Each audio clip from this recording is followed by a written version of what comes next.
Hey guys, it's Kylie. I'm back from my trip and I'm completely exhausted, but I have to stay awake and record Unabashed Book Snobbery, the podcast, so we can get our episode 4 review out to you by Friday, and then we'll be back on the normal Wednesday schedule for that. And I thought a good way to keep myself awake and to also, I don't know, be vaguely productive or get myself in Game of Thrones mindset or something would be to answer asks. So I'm just going to do 10 asks.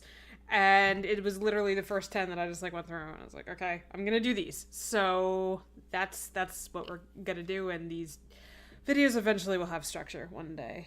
Yeah. Anonymous said, what are your top 3 honeypots? So for anyone who doesn't know, honeypot is a term that we have in the Book Snob Glossary, and it came from the fan theory called it was the Lannister honeypot theory, which was that Talisa was a honeypot spy, like the trope of the honeypot. And she was secretly bringing the downfall of Robb, and she was writing mysterious letters to her mom and Valentine and all that stuff. So obviously there had to be more to her. She couldn't just be this time-traveling field nurse who loved Robb, except she was. So because of the people going through those justifications and sort of creating a theory that made more sense than what Game of Thrones was giving us, we call any kind of rationalization theory a honeypot, just for fun. And it's really hard for me not to give that honeypot a top 3 spot, because it set the tone for so much. But I think if I had to, number 1, that Gendry was the handsome young man that Lancel gave to Littlefinger gave to Olenna in season 5. For anyone who doesn't remember this, he and Olenna met in his destroyed brothel, and he told her that he had given Cersei a handsome young man. So then he said that he was going to give her one as well, and that handsome young man turned out to be Oliver, who testified against Loras, and therefore that helped. The handsome young man she gave Olenna was Lancel, who testified against Cersei to lock her up in retribution for what had happened, and that somehow helped the situation. So people were like, oh, this doesn't make sense. That's not the handsome young man. There has to be more to it. It's Gendry. Gendry's the handsome young man, because then that would nullify Tommen's claim to the throne, and it's not the Tyrells Casterlotten with that or anything. So that was number 1, just because what? Number 2 is the honeypot that Arya surviving the parkour, Arya getting stabbed in the gut and falling into the river.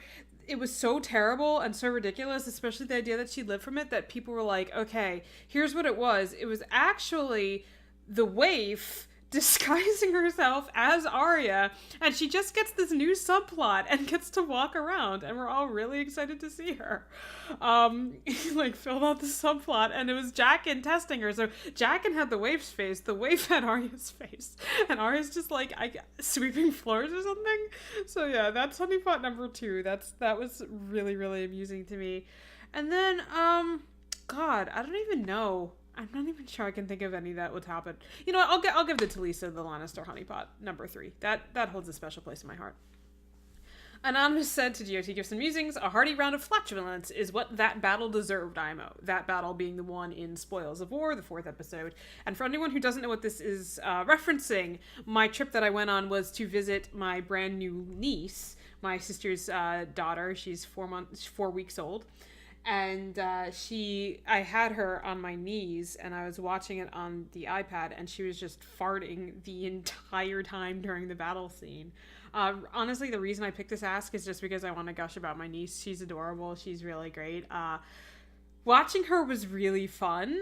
Very conducive to a working environment. So, yeah, I recommend hanging out with your nieces. She's actually my second niece. My brother has a kid too, but my sister and I are a lot closer. And yeah, she's a little. I miss her. Tristane Nimros is heavier than her. That really cracked me up. Oh, I'm not going to get through 10 asks, am I? Okay. Anonymous said to GOT Gifts and Musings, this unbeatable badass with no remorse Arya is making me cringe so hard I feel my eyelids will end up smashing my eyeballs because they automatically shut tight the second she's on screen. Maybe it's a subconscious attempt to block out Benioff and Weiss's trashy writing of the character. Maybe it's because my brain cells keep punching each other to try to remember how, when, where she learned to do all of this. Must be the same place where Littlefinger lost all his subtlety. No offense to Maisie Williams. Yeah, I mean, Maisie's doing what she can with the part, just like Lady Crane had to last year, but I totally agree. It's completely cringeworthy and completely anachronistic. Like, they just set her up to have these cool, badass moments, and that's just utterly uncompelling to me or to, I think, anyone who wants a character. So, yeah, I agree. It's a shame, especially because Arya's pretty textured in the books, and I wonder if they know that she and Sansa are supposed to have some tragic similarities and parallel each other, but it's okay. You know, themes are for 8th grade book reports. Anonymous said to GOT Gibson Musings, why is Larry drowning in a puddle? Yeah, so Larry Jamie, at the end of that episode, he was like racing on the water and his horsey was totally fine. And then the fire comes from the dragon and then Bronn knocks him into a puddle or into the same water and it's suddenly so deep that he's almost drowning. Different depth, I guess. I don't know. I don't have any answers for that. I'm just glad we had Tyrion standing on the hill to be like, you idiot! Okay. Any thoughts on Shelob the Spider being reimagined as a standard issue sexy goth lady in the new Middle-earth video game? What? What? Madonna Whore Complex, anyone, I guess, is my only reaction. But what? It's just so random. Anonymous said, do you think that the Reach where Jaime gets ambushed by Dany look more like Dorne, specifically the Red Mountains? Yeah, I actually was thinking that. I guess it could be like a Marcher area, but that shouldn't have been the path they were taking from Highgarden. And then, of course, Dorne looked suspiciously like Northern Ireland in the scene where Jaime and Bronn were like fighting that guy and Jaime's golden hand stopped the sword or whatever. So, yeah, funny how that works. GOT. Anonymous said to GOT Gibson Musings, I haven't watched the show in years, and people are saying that I should be hooked by the Field of Fire scene, as though well-budgeted CGI is unique nowadays and the hallmark of a good show. Oh god, the producers referred to the Field of Fire scene as something dumber, and I can't remember the title, but it was really hilarious, and I'm gonna look that up for the podcast. But, yeah, you know, I don't know, I guess in terms of production value, if that's your interest, this is a show well worth watching, and like, taking that into consideration. I'm sorry, my hair's bothering me because it's like still drying. It's interesting to look at. I'd be like, oh, good job on this, but yeah, there's no depth behind it. It's seasons 4 and 5. The characters that stay alive are inconsistent, but who cares when you have crazy action CGI? God, I love that book snob sing along. That's like one of my favorite things.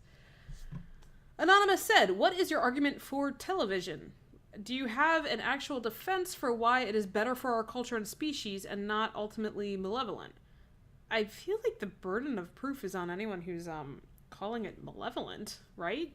But, you know, I think it's like any fiction. Well, even if it's a documentary, it's just expanding your mind, but it's giving you the opportunity to experience something you wouldn't otherwise experience, something outside of yourself. And I think being able to do that and sort of distance yourself from your own situation is what allows you to really consider other issues and other viewpoints sometimes. So it totally depends on the show. Like, Game of Thrones it's not really a good show for you. It's just kind of like, it's tits and dragons at best, and then there's a lot of bad implications that come out of it, but it's not like you're, you know, gonna be this crazy, horrible misogynist if you watch it or anything. But at the same time, you know, me watching Game of Thrones, that's opened my eyes and made me experience a lot of things and maybe really consider storytelling in a way I wouldn't have otherwise done that. So yeah, I think it's just anything that broadens your horizon, and the stigma against it, I guess, is the lethargy aspect, or the aspect that you're not using your brain as much as like reading or something, and that just doesn't seem to be in evidence so much. So it's a kind of half-hearted defense. I had never really thought about it on this level, but yeah, that's the best I've got. Anonymous said to GOT Gibson Musings, my new fear is now that I will be as emotionally undetached, uncaring about Dany's return to Westeros or Stark reunions when the books come out as I was for this season of Game of Thrones. You won't be. You won't be at all. Because it's not divorced of context. It's actually still meaningful. And if you really are worried about it, and I'm just going to recommend this to you anyway, and I'll link the Feast Dance defense post, go reread Feast for Crows, Dance of Dragons, maybe the combined Boyle Leather reading order, because I really like reading it as one chronological book, but just go read it and like instantly you'll be feeling something. Go just read Sansa's chapters, go just read Arya's chapters. Like, I promise you'll definitely be feeling something. Anonymous said to GOT Gifts and Musings, I was confused this episode. When Tyrion is still on Dragonstone, Dany is already heading to the Reach, yet somehow he manages to be there when the battle begins? How could he even make it in time unless he had a dragon of his own? I didn't think Tyrion had been left behind. Did he have an extra scene without Dany? I thought she was still around when Theon showed up. There might be a scene I'm forgetting about, just because it's like, what was this episode? But, I mean, this does beg a good question. How did the Dothraki horde catch up to the army moving from Highgarden to King's Landing all the way from Dragonstone in that short of a time period? I understand they're moving quickly, but even so, like, word had to first reach Dragonstone about this. And then, you know, the other question is, why the fuck was Tyrion there? Why was he there? He wasn't, like, on a horseback, so my guess is he rode with a Dothraki and then hopped down off the Dothraki horse so he could go stand on a hill and just look and give us commentary on how we were supposed to be feeling about this? Like, why was he there? Why would you bring... He's Dany's advisor, right? Like, why would you bring an advisor who can't fight to this battle? What was he even doing? So, yeah, I mean, there's... The teleportation's just... They do not give the slightest shit at this point, and it couldn't be more obvious. And, yeah... All right. I'm actually kind of excited to podcast now. There's a lot of good things to talk about, especially because I think my biggest takeaway of the season so far is that it's just so devoid of, like, emotion that they have to have people tell us how we feel. So, like, we're supposed to ship Jon and Dany, but instead of, you know, actually giving us reasons why we should do that, they have, like, Davos and Missandei cheerleading for how great of a relationship this is. Like, shit like this.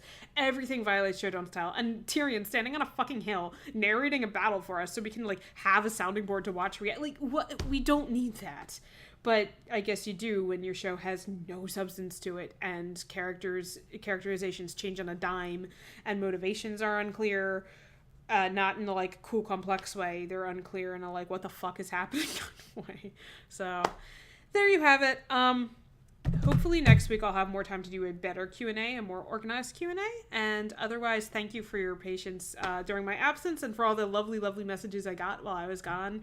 And, yeah, I shared a picture of my niece on GOT Gifts and Musings. I like, linked it. So, yeah, you should check that out because she's really, really adorable. And okay, I will talk to you next time. Bye.